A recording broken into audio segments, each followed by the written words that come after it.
Gente, na Cidade Baixa, com 80 metros quadrados, com 111 metros quadrados com área total, com um box também, tá, gente? Na Cidade Baixa, 2 dormitórios. Olha só esse sol, gente.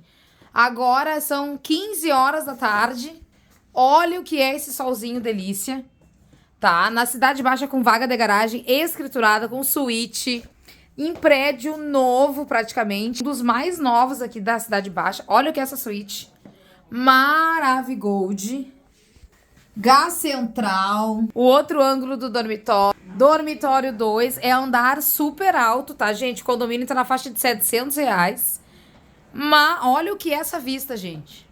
Maravigold aqui na Cidade Baixa. Olhem a sala, o outro ângulo da sala de jantar aqui também, ó. E olha que a cozinha americana integrada, tá, querida? Olha só que top. Maravigold, área de serviço separadinha pra você, ó. Água quente, o Junker. O prédio é maravilhoso. Na Luísa Afonso, gente, bem pertinho da Lime Silva. Do Zaffer fica cerca de 700 metros. Olha o prédio, que Maravigold, gente. Com elevador, ó. Com elevadores. Muito bom. Gente, tem lareira no apartamento, tá, querida? Na Cidade Baixa com lareira. Olha que chique. Olha aí, gente, o terraço.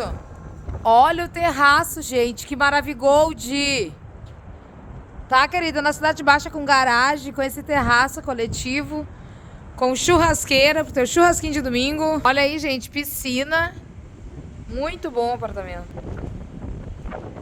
Ó, gente, aqui, ó, espaço fitness. Ó, gente, aqui uma quadra. Bem interessante. Ó, cancha de futebol de salão, bem legal, ó. Ó, bicicletário. O hall do prédio, olha que lindo, gente. O prédio é top. Ó, Maravigold. O prédio tem portaria 24 horas. Elevadores, piscina. Tô com a chave dele, bora lá.